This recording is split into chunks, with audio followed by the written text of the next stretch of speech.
세린 메이 5월 달에는 뭐 주식을 팔고 떠나라, 과거엔 좀 어땠는지 이런 것들 한번 좀 보도록 하겠습니다. 우선 그 세린 메이가 이제 사실 뭐 우리나라에서 나온 이야기는 아니고요. 이제 미국 이제 월가에서 나왔던 주식 격언 중에 하나입니다. 이게 뭘 의미하는 거냐면은, 그러니까 시즌적으로 볼 때 11월 달부터 4월 달까지 6개월의 주식 수익률, 그리고 다시 5월부터 10월 달까지 그 6개월간의 수익률, 이렇게 비교해 보았을 때 11월부터 4월 이때까지 주식 수익률이 상대적으로 더 높았다.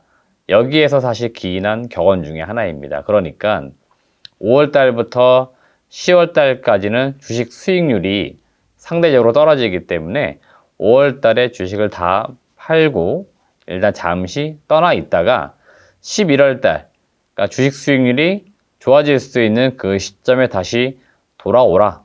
이런 이야기에서 사실은 비롯된 일종의 격언이라고 보시면 되겠는데요. 이게 과거엔 사실은 잘 맞았겠지만 현대로 올수록 통계적으로 볼 때는 잘 맞지는 않는 것 같아요. 실질적으로 5월 달에 지수가 되려 플러스였던 경우가 더 많았던 통계도 나오고 있습니다. 그러니까 실질적으로는 사실 이 격언이 맞지는 않지만 이상하게도 우리는 5월 달에 장이 별로 안 좋은 것처럼 느끼고 있는데 왜 그렇는지 그것도 제가 말씀을 드려보도록 하겠습니다. 우선 2023년도 5월 달 증시는 어떨 것인가? 증권가 중심으로는 여전히 낙관적으로 지금 보고 있는 것 같아요. 지금 지수 밴드로 볼 때는 키움증권을 보니까 2440선을 저점으로 보고 있고 2560선을 상단으로 보고 있고요. NH투자증권은 저점을 2420선, 고점을 한 2550선. 그러니까 고점만 놓고 볼 때는 일단은 4월달 2580선 가까이도 갈 수 있다, 이렇게 보고 있습니다. 반대로 지수가 좀 내려간다 했을 때도 2420선이 저점이에요. 그러니까 2100선, 2200선, 연초에는 2130선까지도 갔습니다. 그러니까 그렇게 안 좋게 시장 지수가 떨어지지는 않을 거다. 이 이야기는 다시 보시면은 5월 달에도 증시는 좋을 거다, 이렇게 지금 낙관으로 전망을 하고 있는데 개인적으로는 5월 달 증시는 안 좋을 수 있다, 이렇게 봅니다. 제가 지금 추정하고 있는 밴드의 상단은 2500선. 지금 5월 3일인데요. 지금 지수가 대략 한 2500선입니다. 그러면 이거는 상단이라는 이야기고요. 저는 지금부터 지수가 더 내려갈 수 있다. 그래서 5월 달에는 시장을 볼 때 좀 보수적으로 보자, 이런 의견을 드리고 있고요. 저점은 저는 2350선까지 보고 있는데 이것도 아주 좋게 봤을 때 2350이고요.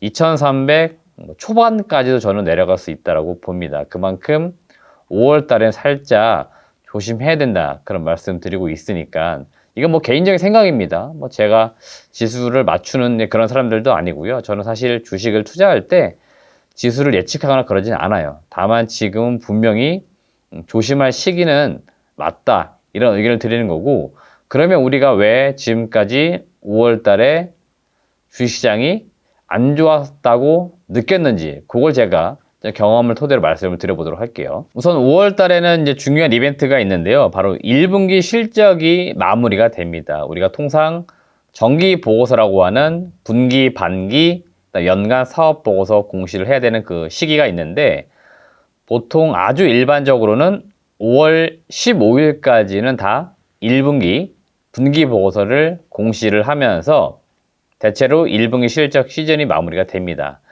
여기에서 체크해야 될 게 뭐냐면은 보통 연초에는 올해 실적 전망 매우 좋습니다, 이렇게 이야기를 했다가 1분기까지 실적을 열어봤더니 연초에 추정했던 연간 실적 못 미칠 가능성이 있다, 이런 의견과 함께 아무래도 실적이 좀 떨어지게 되면은 당연히 기업 가치 평가상 목표 주가 이런 것들도 많이 하향 조정을 합니다. 그러니까 전반적으로 목표 주가, 기대치에 대한 부분들을 하향 조정하다 보면은 당연히 지수도 좀 내려오는 전망들이 나오는 거죠. 그러다 보니까 뭐 이런 걸 토대로 봤을 때 어떤 개별 기업 또는 코스피나 코스닥의 지수 이런 것들이 좀 떨어지는 흐름들이 나왔었기 때문에 뭐 5월달 증시가 마치 안 좋은 것처럼 볼 수 있다 이렇게 보시면 되겠고요.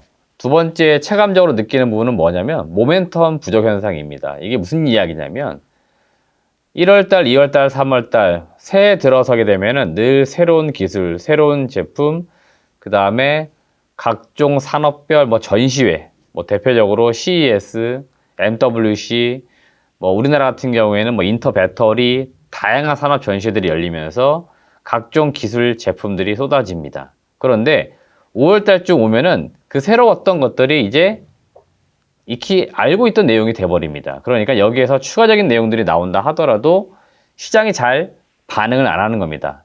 연초에는 어떤 기업들 이슈가 나오면 주가가 막 급등을 하는데 상대적으로 똑같은 내용이 5월달 나와도 크게 반응이 없는 거죠. 그러니까 모멘텀이 일부 부족한 점들, 이런 점들이 역시나 우리가 체감적으로 느낄 때 주가가 마치 좀 덜 오르는 것처럼 보이기 때문에 또 5월 시장이 별로 안 좋다 이렇게 느끼기도 합니다. 세 번째는 이거는 진짜 통계적인 수치입니다. MSCI 정기 변경 시점이 또 5월 달에 있어요. 통상 2월, 5월, 8월, 11월 이때 정기 변경이 이루어지는데 외국인들은 이 MSCI를 벤치마크 지수로 보고 한국 주식시장의 비중을 조절을 합니다. 그런데 이게 2017년부터만 봤을 때는 중국이나 인도, 그 다음에 뭐 사우디 이런 다른 여타 신흥 국가들에게 자금이 많이 들어가다 보니까 한국 시장에서는